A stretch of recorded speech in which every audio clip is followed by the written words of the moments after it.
The Magic Finger by Roald Dahl. The farm next to ours is owned by Mr. and Mrs. Gregg. The Greggs have 2 children, both of them boys. Their names are Philip and William. Sometimes I go over to their farm to play with them. I am a girl, and I am 8 years old. Philip is also 8 years old. William is 3 years older. He is 10. What? All right, then. He is 11.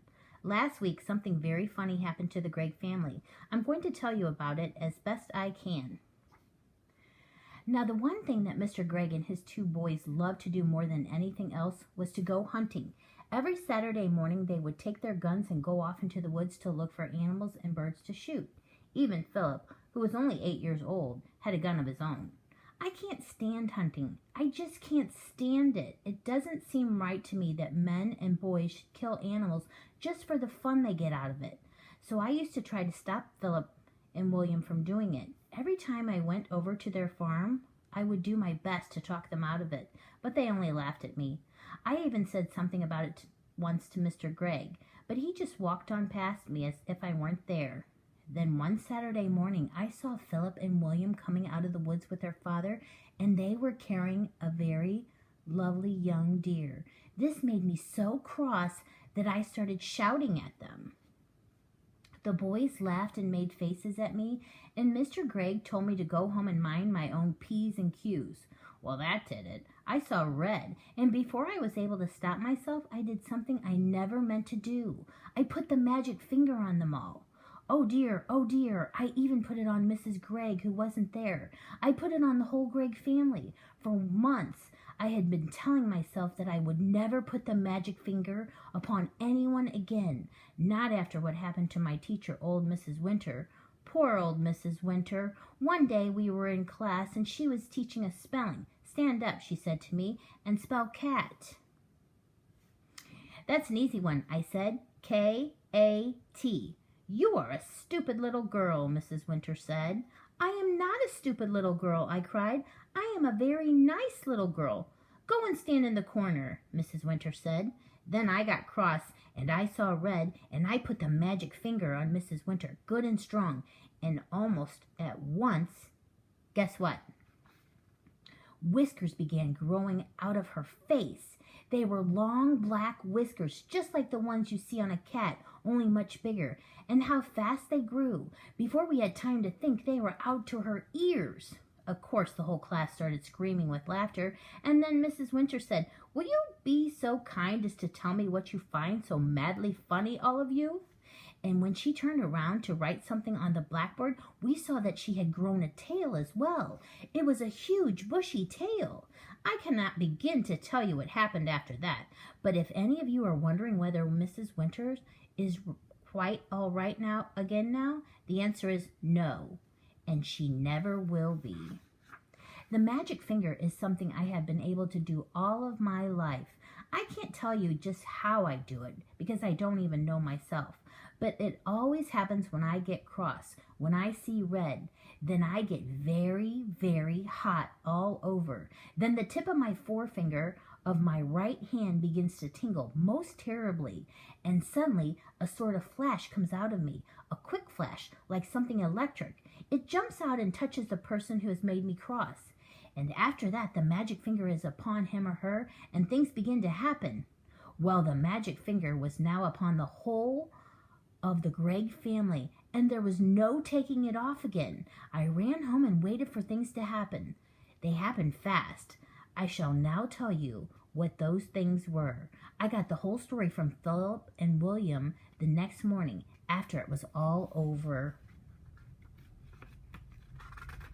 In the afternoon of the very same day that I put the magic finger on the Gregg family, Mr. Gregg and Philip and William went out hunting once again. This time they were going after wild ducks, so they headed toward the lake. In the first hour they got 10 birds. In the next hour they got another 6. What a day, Mr. Gregg cried. This is the best yet. He was beside himself with joy. Just then 4 more wild ducks flew over their heads. They were flying very low. They were easy to hit. Bang, bang, bang, bang, went the gun. The ducks flew on. We missed, said Mr. Gregg. That's funny. Then to everyone's surprise, the 4 ducks turned around and came flying right back to the guns. "Hey," said Mr. Gregg, "what on earth are they doing? They are really asking for it this time." He shot at them again. So did the boys, and again they all missed. Mr. Gregg got very red in the face. "It's the light," he said. "It's getting too dark to see. Let's go home." So they started for home, carrying with them the 16 birds they had shot before. But the 4 ducks would not leave them alone. They now began flying around and around the hunters as they walked away. Mr. Gregg did not like it one bit. "Be off," he cried, and then he shot at them many more times, but it was no good. He simply could not hit them. All the way home, those 4 ducks flew around in the sky above their heads, and nothing would make them go away. Late that night, after Philip and William had gone to bed, Mr. Gregg went outside to get some wood for the fire. He was crossing the yard when all at once he heard the call of a wild duck in the sky. He stopped and looked up. The night was very still. There was a thin yellow moon over the trees on the hill, and the sky was filled with stars. Then Mr. Gregg heard the noise of wings flying low over his head, and he saw the 4 ducks, dark against the night sky, flying very close together. They were going around and around the house.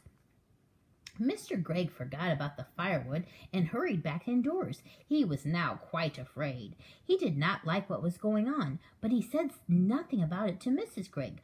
All he said was, "Come on, let's go to bed. I feel tired." So they went to bed and to sleep. When morning came, Mr. Gregg was the first to wake up. He opened his eyes.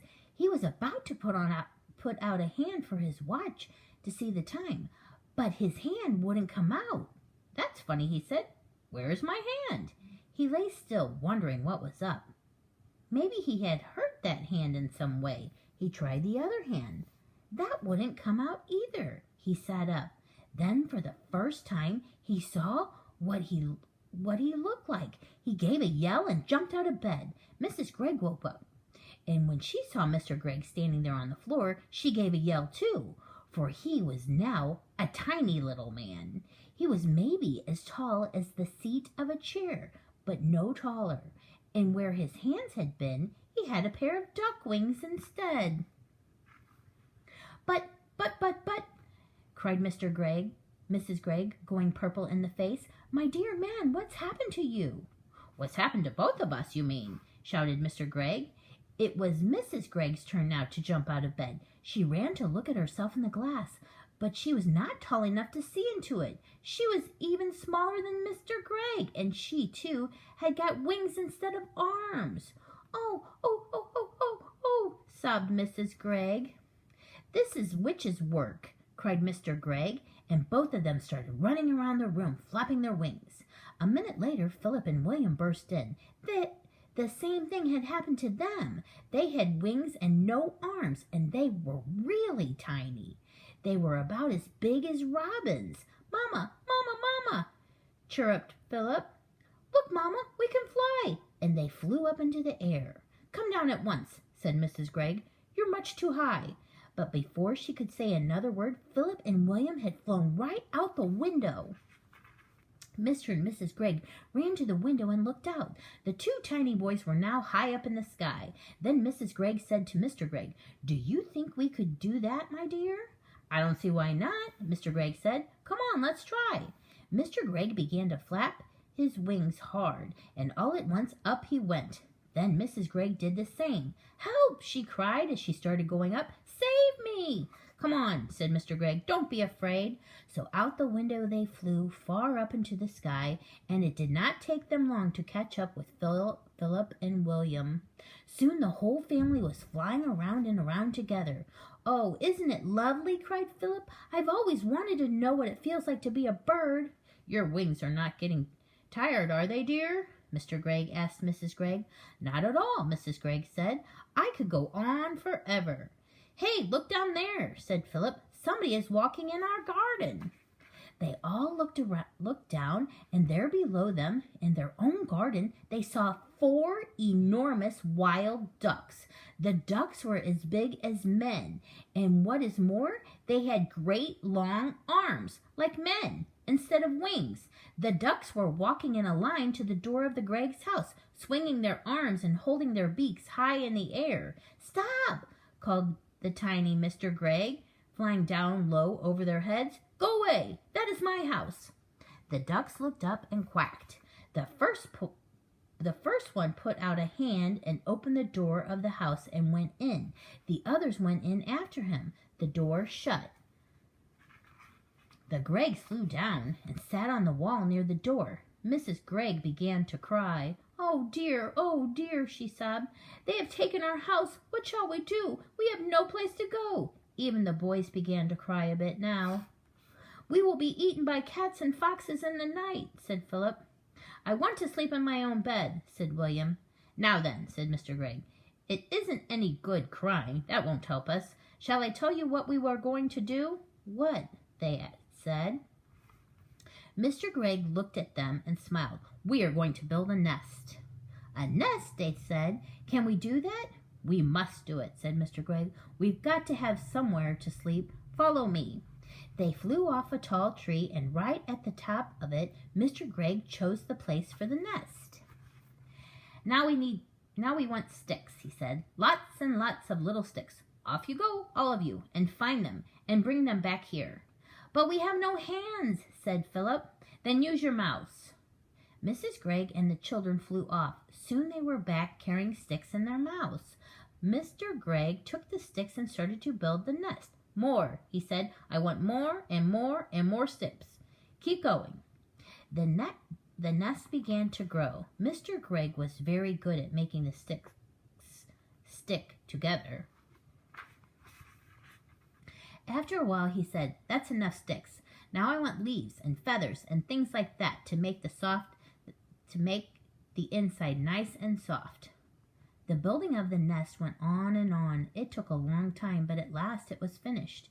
"Try it," said Mr. Gregg, hopping back. He was very pleased with his work. "Oh, isn't it lovely?" cried Mrs. Gregg, going into it and sitting down. "I feel I might lay an egg any moment." The others all got in beside her. "How warm it is," said Philip. "And what fun to be living up so high," said Philip. "We may be small, but nobody can hurt us up here." "But what about food?" said Mrs. Gregg.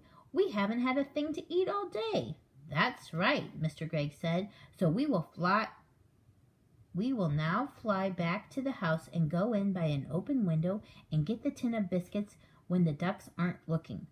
"Oh, we will be pecked to bits by those dirty great ducks," cried Mrs. Gregg. "We shall be very careful, my love," said Mr. Gregg, and off they went. But when they got to the house, they found all the windows and doors closed. There was no way in. "Just look at that beastly duck cooking at my stove," cried Mrs. Gregg as she flew past the kitchen window. "How dare she?" "And look at that one holding my lovely gun," shouted Mr. Gregg. "One of them is lying in my bed," yelled William, looking into the top window. "And one of them is playing with my electric train," cried Philip.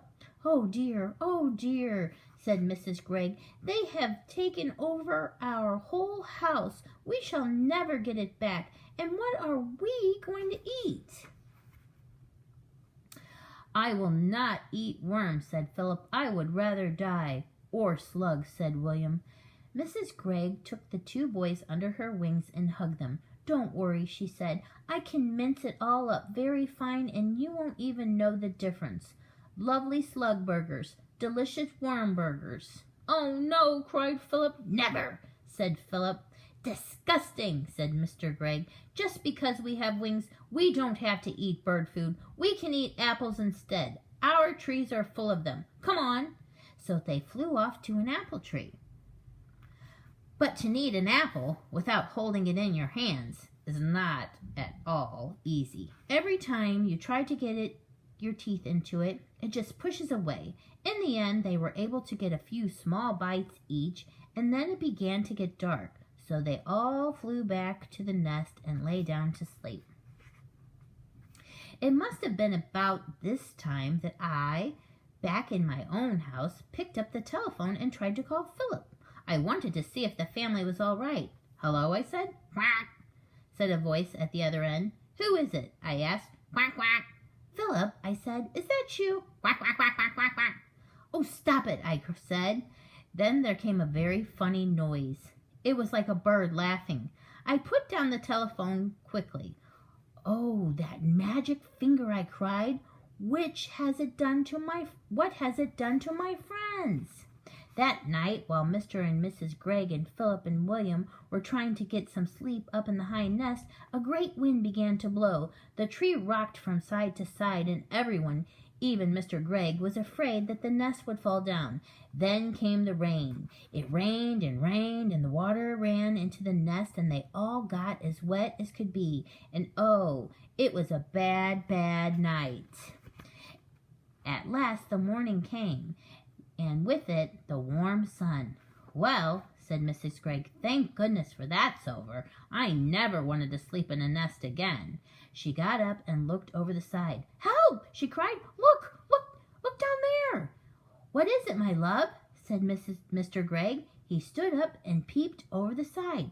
He got the surprise of his life. On the ground below them stood the 4 enormous ducks, as tall as men, and 3 of them were holding guns in their hands. One had Mr. Gregg's gun, one had Philip's gun, and one had William's gun. The guns were all pointing right up at the nest. "No, no, no!" called out Mr. and Mrs. Gregg both together. "Don't shoot! Please don't shoot!" "Why not?" said one of the ducks. It was the one who wasn't holding a gun. "You are always shooting at us." "Oh, but that's not the same," said Mr. Gregg.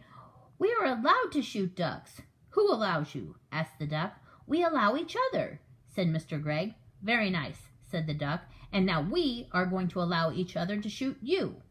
I would have loved to have seen Mr. Gregg's face just then. "Oh, please," cried Mrs. Gregg. "My 2 little children are up here with us. You wouldn't shoot my children." "Yesterday you shot my children," said the duck. "You shot all 6 of my children." "I'll never do it again," cried Mr. Gregg. "Never, never, never." "Do you really mean that?" asked the duck. "I do mean it," said Mr. Gregg. "I'll never shoot another duck as long as I live." "That is not good enough," said the duck. "What about deer?" "I'll do anything you say if you will only put down those guns," cried Mr. Gregg. "I'll never shoot another duck or another deer or another anything else again." "Will you give me your word on that?" said the duck. I will, said Mr. Gregg. "Will you throw away your guns?" asked the duck. "I will break them into tiny bits," said Mr. Gregg, "and never again need you be afraid of me or my family." "Very well," said the duck. "You may come down. And by the way, may I congratulate you on the nest? For a first effort, it's pretty good." Mr. and Mrs. Gregg and Philip and William hopped out of the nest and flew down.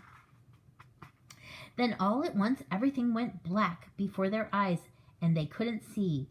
At the same time, a funny feeling came over them all, and they heard a great wind blowing in their ears.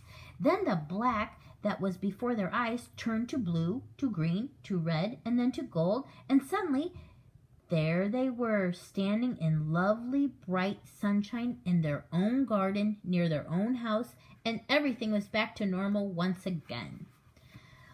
"Our wings have gone, Mr. Gregg, and our arms have come back. And we are not tiny anymore," laughed Mrs. Gregg. "Oh, I am so glad." Philip and William began dancing about with joy. Then high above their heads they heard the call of a wild duck. They all looked up, and they saw the 4 birds, lovely against the blue sky, flying very close together, heading back to the lake in the woods. It must have been about a half an hour later that I myself walked into the Gregg's garden. I had come to see how things were going, and I must admit I was expecting the worst. At the gate I stopped and stared. It was a queer sight. In one corner, Mr. Gregg was smashing all 3 guns into tiny pieces with a huge hammer. In another corner, Mrs. Gregg was placing beautiful flowers upon 16 tiny mounds of soil, which I learned later were the graves of the ducks that had been shot the day before. And in the middle of the yard stood Philip and William with a sack of their father's best barley beside them. They were surrounded by ducks, doves, pigeons, sparrows, robins, larks, and many other kinds that I did not know. And the birds were eating the barley, and the boys were scattering by the handful. "Good morning, Mr. Gregg," I said. Mr. Gregg lowered his hammer and looked at me. "My name is not Gregg anymore," he said. "In honor of my feathered friends, I have changed it from Gregg to Egg." "And I am Mrs. Egg," said Mrs. Gregg. "What happened?" I asked. They seemed to have gone completely dotty, all four of them. Philip and William then began to tell me the whole story. When they had finished, William said, "Look, there's the nest. Can you see it? Right up in the top of the tree? That's where we slept last night." "I built it all myself," Mr. Egg said proudly. "Every stick of it." "If you don't believe us," Mrs. Egg said, "just go into the house and take a look at the bathroom. It's a mess." "They filled the tub right up to the brim," Philip said. "They must have been swimming around in it all night, and feathers everywhere." "Ducks like water," Mr. Egg said. "I'm glad they had a good time." Just then, from somewhere over by the lake, there came a loud bang. "Someone's shooting!" I cried. "That'll be Jim Cooper," Mr. Egg said. "Him and his 3 boys. They're shooting mad. Those Coopers are, the whole family." Suddenly, I started to see red. Then I got very hot all over. Then the tip of my finger began tingling most terribly. I could feel the power building up and up inside me. I turned and started running toward the lake as fast as I could. "Hey!" shouted Mr. Egg. "What's up?" "Where are you going?" "To find the Coopers," I called back. "But why?" "You wait and see," I said. "They'll be nesting in the trees tonight, every one of them." The end. I hope you enjoyed the story. If you did, please give me a thumbs up. Thank you.